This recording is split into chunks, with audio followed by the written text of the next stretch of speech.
저는 이 말씀 준비하기 전에 그 한진그룹의 사건을 보면서 참 그 뉴스 볼 때마다 마음이 안 편했어요.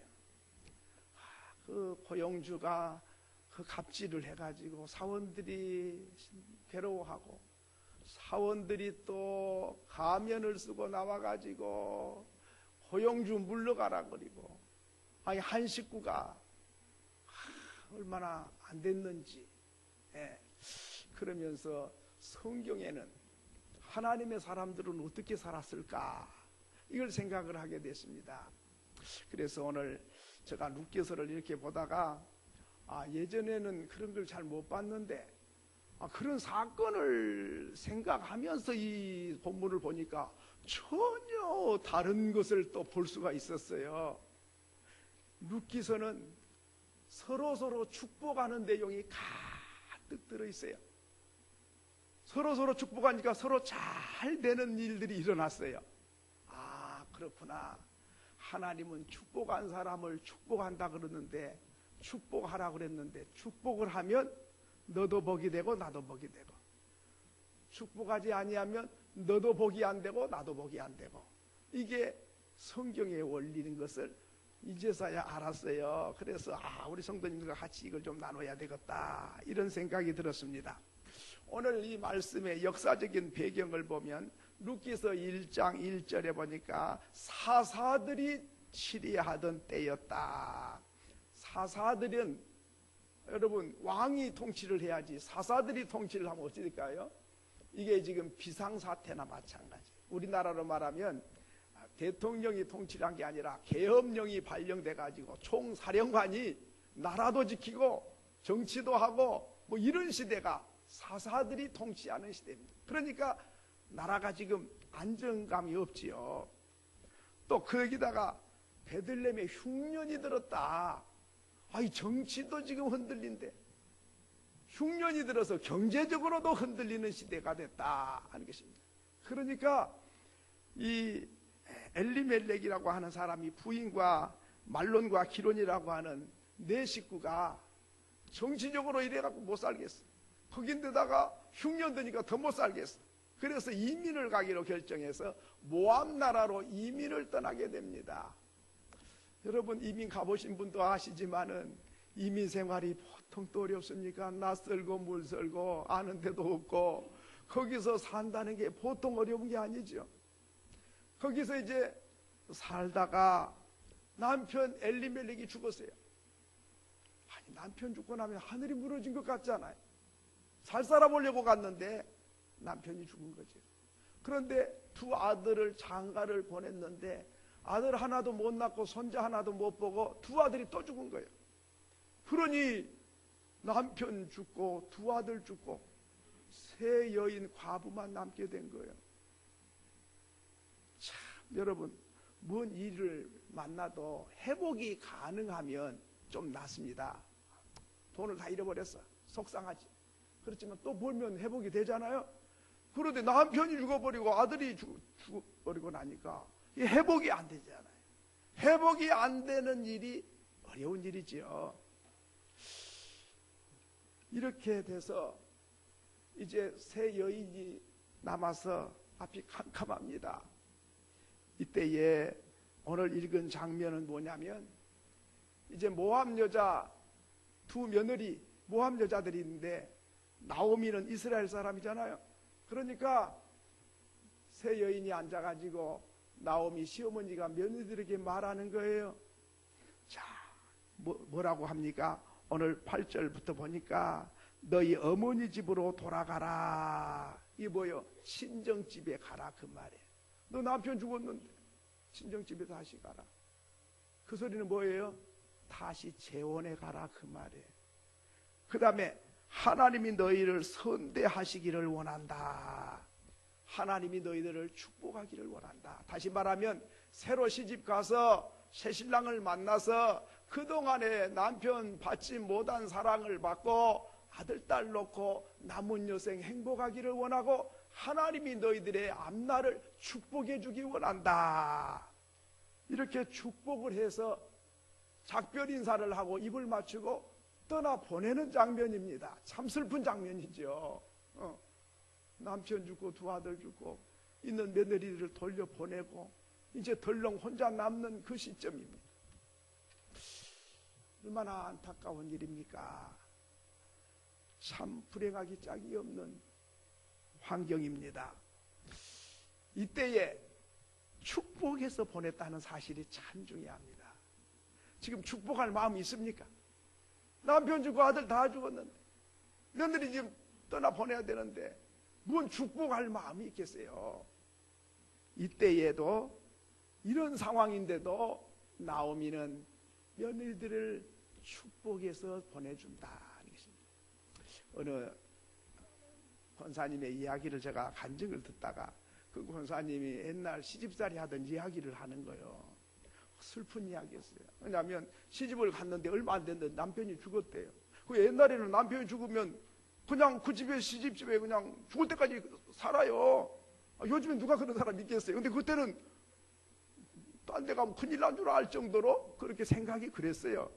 그래서 이제 아이고 내 운명이 그밖에 안 된가 보다, 내 복이 그거밖에 안 된가 보다 생각하고 그래도 시어머니 시아버지 잘 모시고 살려고 그랬는데 이 시어머니가 하는 말이 네가 팔자가 사나워가지고 네 남편을 잡아먹었다. 이게 말이 될 일입니까? 이게 지금 그렇지 않아도 마음이 무너지고 지금 슬픔을 가눌 길이 없는데 그 며느리를 보고 시어머니란 사람이 네가 네 남편을 잡아먹었다 이렇게 말을 하니 와, 어떻게 그런 말을 그렇게 할 수 있는 거예요? 그래가지고 그런 말하고 어떻게 행복할 수 있는 거예요? 그래서 그분이 나온 거예요. 나오고 싶어 나온 게 아니라 못 살아서. 그래가지고 맨날 제사 지내고 무당 데려다 구다고 그런 집에 무당이 와서 구다고 가면 맨날 그런 소리 하니까 제사도 싫고 무당도 싫고 그래가지고 나와가지고 했다 모르겠다 예수나 믿고 팔자나 고쳐보자 해가지고 예수를 믿기 시작해가지고 새로 결혼을 했는데 할렐루야 이렇게 좋은데 내가 잘못됐네 하나님 복 주려고 그랬는가 보다 이런 말씀을 하는 거예요. 여러분 옛날에 여기 계신 분들도 그런 소리 많이 들으셨을 거예요. 뭐 한두 사람이 들은 게 아니잖아요. 남편을 잡아먹었다는 소리를 어떻게 할 수 있는 겁니까?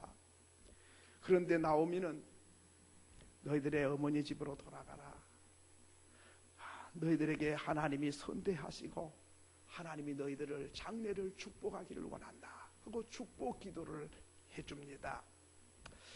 여러분 나오미는 자기 앞이 캄캄한 사람이지만은 축복하는 일을 쉬지를 않았어요.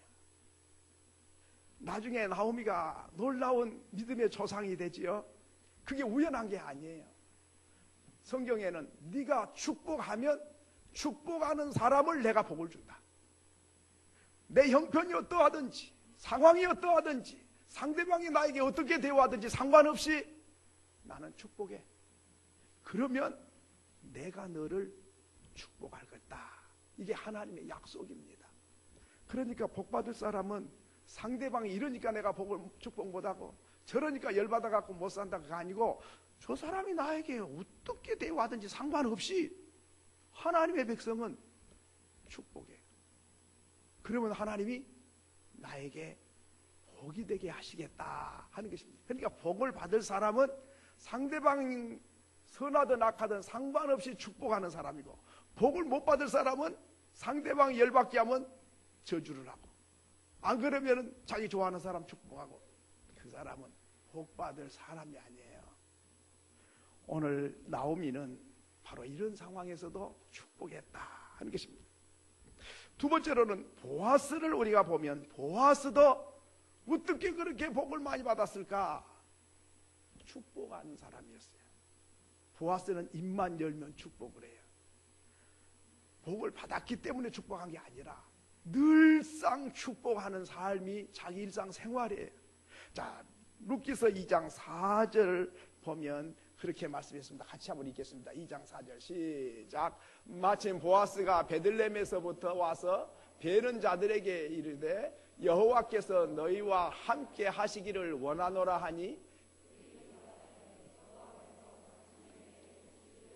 이 보아스가 누구를 축복합니까? 종들을 축복해. 자기 밭에 일하는 종들을. 뭐라 그래요? 베는 자들이 뭐요? 보리배기하고 벼배기하는 자기 집의 종들에게 여호와께서 너희와 함께 하시기를 원하노라. 여러분, 주인이 종들을 축복하는 것입니다. 을에게 갑질한 게 아니고 갑이 을에게 축복한다 이 말이죠.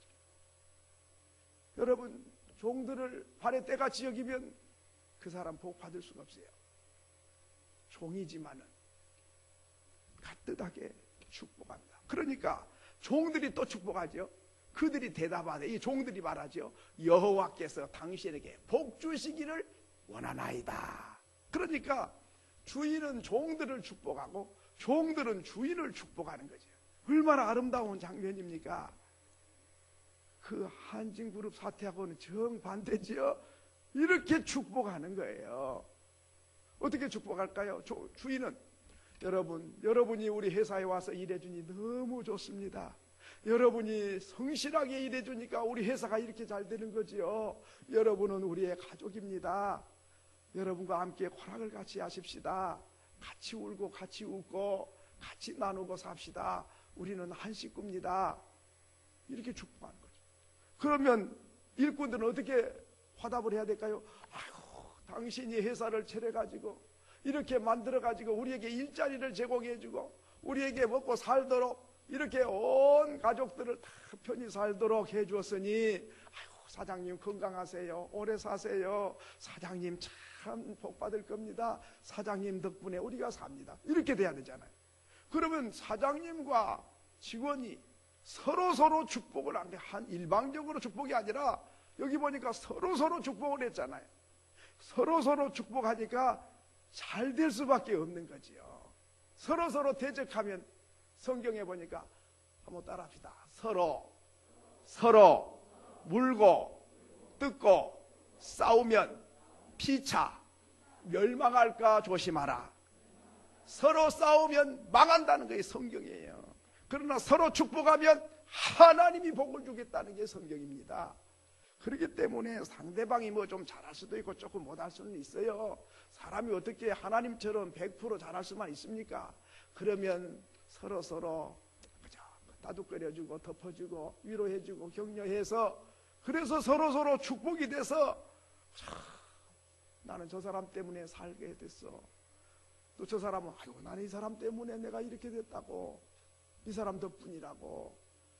이게 바로 행복한 인생이고 복받은 사람들이죠. 저와 여러분이 그런 사람 될 수 있기를 소원합니다. 예. 이게 얼마나 아름다운 일입니까? 뿐만 아니라 보아스가 룻을 축복합니다. 룻기서 2장 8절로 9절을 보면 축복하는 장면이 나오죠. 같이 읽겠습니다. 시작. 보아스가 룻에게 이르되 내 딸아 들으라. 이삭을 주우러 다른 밭으로 가지 말며 여기서 떠나지 말고 나의 소녀들과 함께 있으라.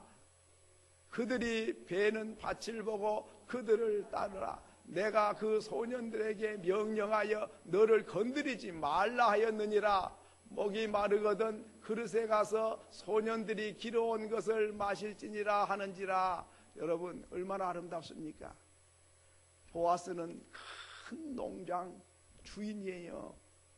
요즘으로는 큰 회사 사장님이나 마찬가지죠. 그런데 이 룻이라고 하는 여인은 모함 여자예요. 젊은 과부예요. 아무것도 가진 게 없어요. 그 밭에 와서 이삭을 주어야만 먹고 사는 가난하기 짝이 없고 별 볼 일이 없는 사람이에요. 오늘날로 말하면 노숙자 같은 사람이에요. 밥 한 덩어리 주면 먹고 안 주면 못 먹는 그런 신세예요. 그러니까 신분 차이가 하늘과 땅이지요. 그러면 이 큰 회사의 사장님이 이방 여자 보아스 사람같이 보이겠습니까? 유대 사람은 이방 사람을 사람같이 안 봐요. 근데 그것도 또 여자는 더군다나 사람 취급을 안 해요. 뭐 저기 강아지가 한 마리 지나가는가 보다 그 정도로 생각을 해요. 그런데도 불구하고 보아스는 이 룻이라고 하는 여인에게 어떻게 대우합니까? 뭐라 그래요? 뭐라 그랬죠? 아주버니 그랬습니까? 뭐라고요? 안 읽으셨어요? 뭐라고 그랬어요? 내 딸아. 남의 딸이 아니고 내 딸아. 와, 여러분, 아니 남의 여인을 보고 왜 내 딸이라 그래요? 내 딸도 아닌데. 내 딸이란 말은 서양 사람들은 최고의 애칭을 말할 때 내 딸이라 그래요. 부인을 갖다가 내 사랑하는 딸이라 그래요. 그 남편을 말할 때는 내 큰 아들이라 그래요. 그건 최고로 아끼고 사랑한다는 뜻이거든요. 그런데 본 적도 없고 만나본 적도 없는데 이방 여인이 이삭 죽고 있는 그 여인을 향해서 내 딸아, 얼마나 다정합니까? 그러면서 다른 밭에 가지 말고 내 밭에서만 주어. 그리고 종들에게 이삭을 좀 많이 흘러놔, 많이 주워가도록 그렇게 배려를 합니다. 그러면서 일꾼들에게 이 여자 건드리지 말어, 함부로 하지 말어, 따끔하게 주의를 줍니다. 이방 여자 가볍게 여기고 함부로 대하고 그러기 쉽고 놀려대기 쉬울 텐데 아주 깍듯이 대하라고 당부를 하죠. 그리고 목마르거든 우리 소년들이 떠다 놓은 물도 마시라고. 그리고 세차 먹을 때 같이 오라고. 그래서 먹고 남을 만큼 줘가지고 그거 싸가지고 갔다가 시어머니 갔다가 먹을 거 갖다 드려요. 야, 얼마나 친절합니까? 이렇게 깍듯이 대우합니다. 보아스는 복받게 생겼어요. 하는 걸 보면 알잖아요. 여러분, 큰 회사 사장님이 이렇게 하는 사람 봤습니까? 거지 같은 사람에게 이렇게 대우하는 사람 봤습니까? 하나님은 심는 대로 거두게 하셔요. 축복하는 사람을 축복해요. 보아스가 괜히 복받은 게 아니에요. 태도와 자세를 한번 보세요. 자기 종들에게 어떻게 대우하고 그리고 이방 여인에게 어떻게 대우하는지를 한번 볼 수 있잖아요. 이렇게 잘 섬깁니다. 이렇게 축복을 합니다. 그러니까 룻이 또 보아스를 축복합니다. 오늘 2장 10절에 보니까 그런 대우를 받은 룻의 자세가 어떤지를 우리에게 보여줍니다. 같이 읽겠습니다. 시작.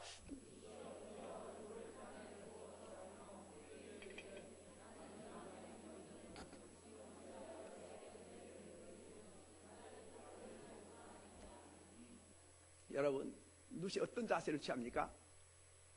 엎드렸다. 사장님 고맙습니다. 이렇게 한마디 해도 돼요? 그렇게 안 해요. 엎드려서 얼굴이 어떻게 됐습니까? 와, 여러분 엎드려서 땅이 얼굴 닿을 때까지 엎드려 보셨습니까? 나는 평생에 안 해본 것 같아요. 내가 기도를 무릎 꿇고 하다가 이거 흉내를 내려보려고 엎드려 봤더니 코가 땅바닥에 닿게 하려니까 허리가 휘더라고요. 그 고마움의 표현을 이 여인이 이렇게 하는 거예요. 엎드려 얼굴을 땅에다가 대고. 그 정도가 아니요. 그 다음에 뭐 했어요? 절을 해도 안녕하세요 하는 사람과 안녕하십니까 하는 사람 다른데 땅바닥에 닿을 정도로 절을 했다면 우리로 말하면 큰 절을 올렸다는 거 아닙니까? 절을 올리고 그에게 이르되 나는 이방 여인이거늘.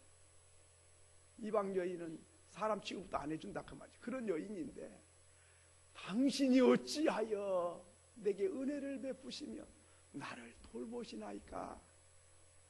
당신이 어찌해서 이렇게 친절하게 이렇게 하십니까?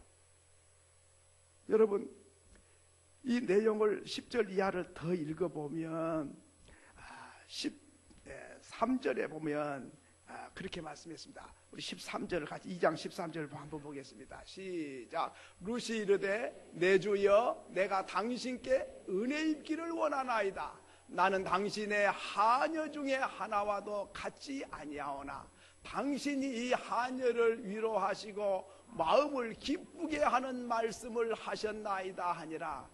와, 나는 당신의 하녀보다도 못합니다. 당신이 나를 위로해 주셨습니다. 그리고 내 마음을 기쁘게 해주셨습니다. 무슨 너를 몇천 평 띄어서 줘서 기쁘게 한 게 아니에요. 물 마셔. 여기서 의삭 줘. 간식 같이 나눠 먹은 그 정도였어요. 길 가는 나그네 뭐 좀 나눠줄 수도 있지요.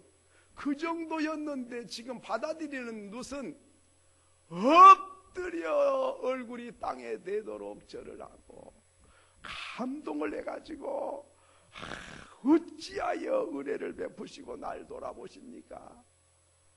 이방 여인 당신의 하녀보다 못한데 어떻게 나를 이렇게 위로해 주시고 이렇게 기쁘게 해주고 나를 이렇게 감동시킵니까?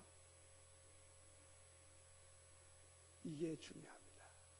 여러분, 누가 나에게 은혜를 조금 베풀면 이렇게 이만큼 인사를 해야 돼요. 요만한 걸 누가 하나 갖다 줘도 이만큼 기쁘게 받아들여야 돼. 그러면 주는 사람이 너무 행복해가지고 아이고 다음에 더 많이 줘야 되겠다 그런 마음이 생겼는데 그까지 갖고 뭐 인사를 해. 그렇게 생각하고 인사가 없으면 내가 준 게 안 좋았나 봐, 다음부터 줄 필요 없어, 안 줘야 되겠어, 이렇게 생각하는, 거꾸로 생각해요. 내가 그래가지고 우리 교육자들 모임에 있을 때마다 내가 그런 이야기 한 번씩 해요. 여러분, 성도들이 아이스크림 하나 사주거든.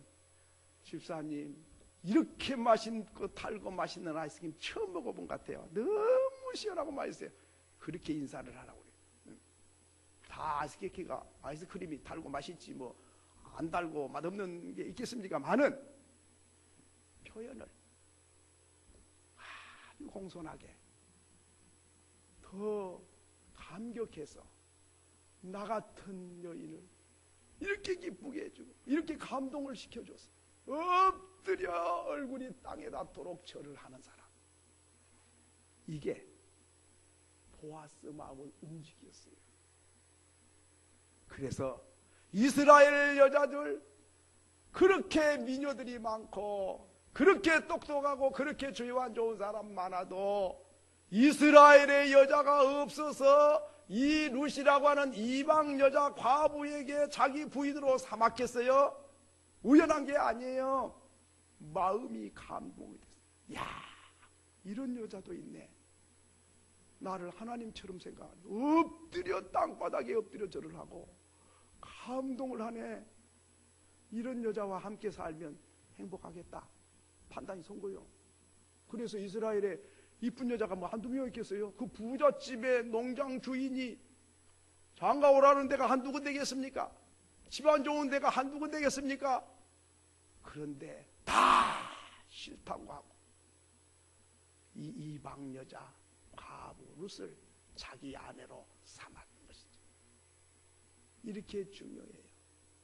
서로 축복하고 그리고 감격하고 감사하고, 이게 내 운명을 바꿔놓는 거죠. 이게 하나님의 사람들이죠. 하나님의 사람이라 그러면서 그렇게 거만하고 혐한하고 우쭐대고 발에 때같이 사람을 여기고 무시 여기고 깔보고 함부로 하는 사람은 미안하지만은 하나님과 거리가 한참 먼 사람이에요. 왜? 예수님은 마음이 온유하고 겸손해요. 하나님은 축복하는 자를 축복해요. 그런데 그렇게 무시 여기고 함부로 하면 하나님이 줬던 복도 내놔, 너는 받아 누릴 자격이 없어, 그렇게 되는 거죠. 뿐만 아니라 오늘 이 말씀을 가만히 읽어보면 인생이 명품을 감고 다닌다고 명품 인생이 되는 게 아니에요. 축복하며 사는 사람이 명품 인생이 되는 것이고, 감동을 주는 사람이 명품 인생이 되는 것이고, 작은 일을 받아도 크게 감격하고 감사하는 사람이 명품 인생이 되는 거예요. 그 사람이 행복한 사람이 되는 것입니다. 성경의 원리가 바로 그렇습니다. 그래서 예수님은 흠과 티가 없는 죄 없는 분이신데도 제자들, 그 시시컬컬한 제자들, 누가 크냐고 그저 우쭐대고 그저 그렇게 사랑 같지도 않아도 그 제자들을 엎드려서 무릎을 꿇고 더러운 발을 씻어서 수건으로 닦아주시고 그렇게 섬기면서 너희도 이렇게 하라 말씀하신 것이죠. 바로 그것이 예수가 마음에 있는 사람이죠. 그런가 하면 나오미도 역시 아까 보니까 며느리들을 축복했는데 나오미가 또 보아스를 축복하게 됩니다. 룻기서 2장 19절을 보면 시어머니 나오미가 보아스를 축복하는 장면이 나옵니다. 한번 읽겠습니다. 시작. 시어머니가 그에게 이르되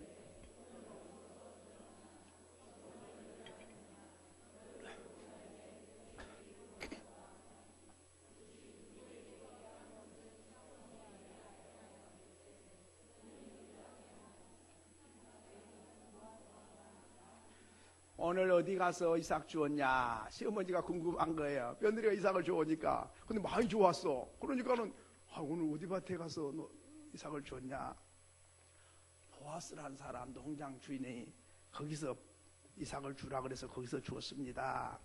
그리고요 물도 마시라 그리고요 그 일꾼들에게 함부로 건드리지 못하도록 주의까지 주고요 새참을 먹더니 자기들만 먹는 게 아니라 나에게도 새참을 먹으라고 볶음국식을 주어서 내가 배불리 먹고 남아가지고 싸가지고 왔으니 어머니 좀 잡숴보세요. 이렇게 갖다 대.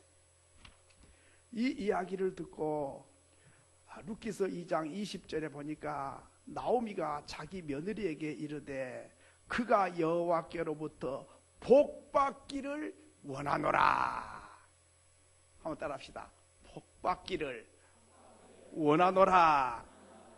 이게 누가 말한 거예요? 시어머니가 며느리들로부터 보아스에 대한 이야기를 듣고 보아스가 하나님이 복을 받기를 원한다고 축복하고 있는 거예요.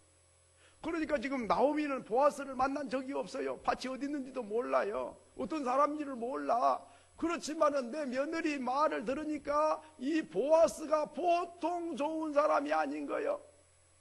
이방 여자라고 새카만 사람이 어디서 왔냐고 놀려댈 줄 알았는데 얼마나 대우를 잘했고 얼마나 친절했는지 시어머니가 감동을 해가지고 보아스를 본 적도 없어도 듣기만 하고도 축복했다 하는 것입니다. 저와 여러분도 소문만 듣고 축복한 사람 될 수 있기를 바랍니다. 얼마나 좋으면은 남의 이야기 듣고 야, 그 사람 복 받아야 돼. 그런 사람 복 받아야지. 하나님 그 사람 복을 주세요. 나한테 나오미한테 직접 뭘 해준 건 없어요. 근데 룻의 말을 듣고 축복하는 거죠. 여러분, 저는 이 말씀을 보면서 조 목사 너는 네가 아는 사람들이 다른 사람 앞에 조 목사 이야기할 때에 듣는 사람이 조 목사 복 받을 거야. 복을 주시옵소서 그렇게 기도하겠느냐. 하나님이 내 가슴 속에 물으시는 것. 그렇구나. 보이는 사람에게 잘한 것이 안 보이는 사람에게도 잘한 것이 되네. 이 사람에게 잘하면 이 사람도 축복하지만 이 사람의 말을 듣는 사람도 복을 주는 거네. 오늘 이 말씀 앞에서 여러분은 어떻습니까? 친정에 가서 우리 시어머니가 이러고 했어요. 그러면 친정어머니가 네 시어머니 복 받을 뿐이다. 예수 잘 믿더만 사람도 그렇게 좋네. 너는 시집 한번 잘 갔다. 복 받은 집에 갔다. 그렇게 말을 할 것 같습니까? 어디 시어머니가 그런 시어머니가 있냐고 열받을 것 같습니까?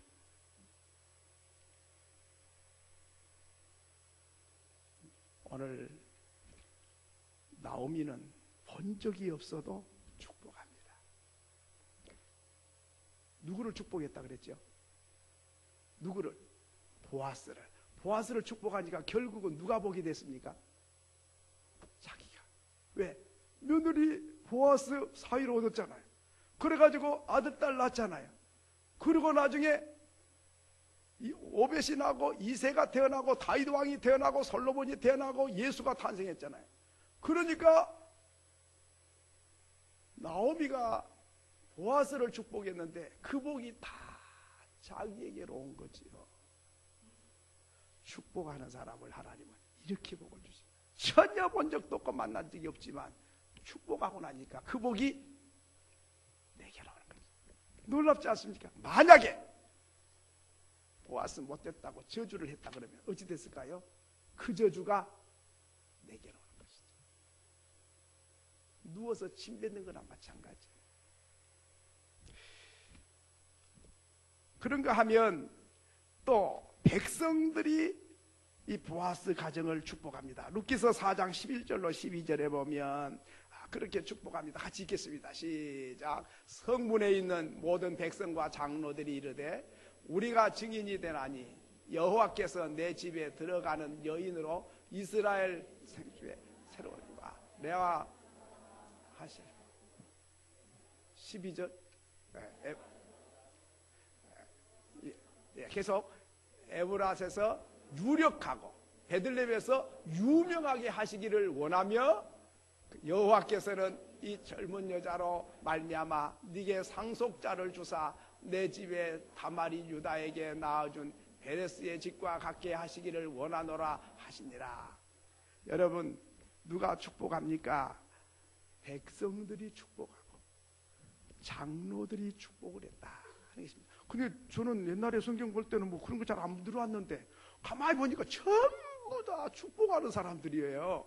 그런데 막 흉년 들고 뭐 정치가 흔들리고 남편 죽고 아들 죽고 막 깨지고 부서지는 사람들인데도 서로 축복을 하니까 아주 놀랍게 명문 가문이 되는 거예요. 후손까지 놀라운 역사가 이루어지는 거예요. 놀랍지 않습니까, 여러분? 그런데요, 오늘 여기 룻기서 4장 14절에 보면 특별히 누가 축복한 게 나옵니까? 네? 여자들로 말미암아 네게 상속자를 주사. 여기 보면은 여자들도 축복을 한 게 나와요. 그런데 축복할 상황이 아니잖아요. 왜? 여러분이 이스라엘의 처녀들이라고 한번 생각해 보세요. 아유, 여기 처녀, 이쁜 처녀 우리나라 사람 많고 하나님 닮은 사람 많는데 부잣집의 농장 주인 보아스가 장가 간다 그러니까 당연히 우리 중에 누군가에게 장가도 올 줄 알았는데 거들떠보지도 아니하고 이방 여자, 모함 여자, 가부댁으로 장가를 가가지고 사니까 질투가 안 나겠어요? 시기심이 안 나겠어요? 그럼에도 불구하고 모든 백성이 축복하고 장로님들이 축복을 해요. 그러니까 그 축복이 나중에 이루어지잖아요. 룻기서 4장 3절에 보면 보아스는 룻을 맞이하여 아내를 삼고 임신하여 아들을 낳으니 그 아들이 누굽니까? 그 쭉 나오죠? 오벳, 이세, 다윗 왕, 솔로몬 왕, 예수님 쫙 거물들이 명문 왕가를 이루어가는 장면이 나옵니다. 이게 우연한 일이겠습니까? 하나님께서는 축복하면 내가 너에게 복을 줘. 남을 밉다고 저주하면 내가 너를 저주한다 말씀하십니다. 그러니까요, 한번 생각해 보세요. 여러분, 남편이 처갓집에 장일을 이렇게 잘하고 장모님께 잘하고 처남에게도 잘하고 처제에게도 잘하면 아내가 어떻게 생각을 할까요? 무슨 생각을 할까요? 잘 모르시겠어요? 어렵습니까? 아내들이 어떤 생각을 할까요? 이 남편이 나를 엄청 사랑하는구나, 이걸 알 수 있겠죠. 반대로 또 아내가 시아버지에게 잘하고 시어머니에게도 잘하고 시동생에게도 잘하고 또 시숙에게도 잘하고 시집 할머니까지도 잘하면 남편이 무슨 생각할까요? 내가 장가문 잘 갔네. 우리 아내가 최고야. 야, 참 좋다. 나를 엄청나게 귀하게 여긴가 보다. 이렇게 생각하죠. 하나님께서 마태복음 22장 37절로 38절에 보면 어느 계명이 큽니까? 물을 때에 예수께서 말씀하시기를 마음을 다하고 뜻을 다하고 목숨을 다하여 주 너의 하나님을 사랑하고 이웃을 내 몸과 같이 사랑하라. 이것이 율법이요 선지자들에 대해 강령이니라 말씀하셨습니다. 이 말씀이 뭡니까? 내가 네 주변 사람을 사랑해. 그러니까 내 주변 사람을 잘 섬기고 주변 사람을 잘 대우해. 그렇게 말씀한 거죠. 그런데 마음에 안 들어. 이거 그냥 이 사람이 이것도 마음에 안 들어. 그래가지고 원수를 맺고 함부로 하고, 저건 뭐 가난한 사람이야, 저거 배우지도 못하고 못생긴 사람이야. 그래갖고 다 카트를 해가지고 이래버려. 그래갖고 함부로 돼. 그러면 그를 창조하신 하나님께서 뭐라 그러실까요? 네가 나를 대단히 싫어하고 미워하는구나, 이렇게 생각하십니다.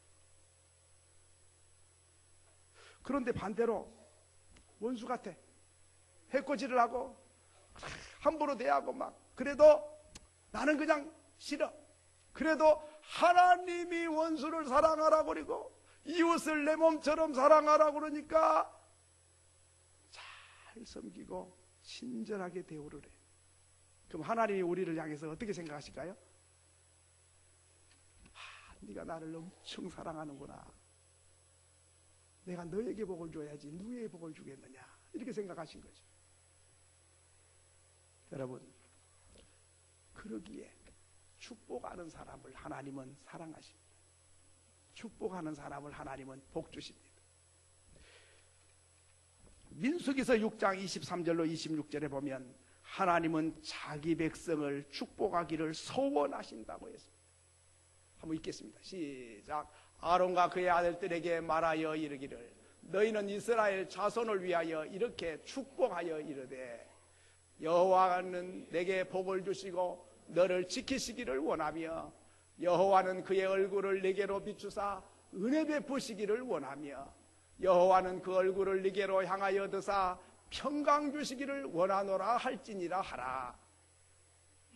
하나님께서는 내 백성을 축복하라.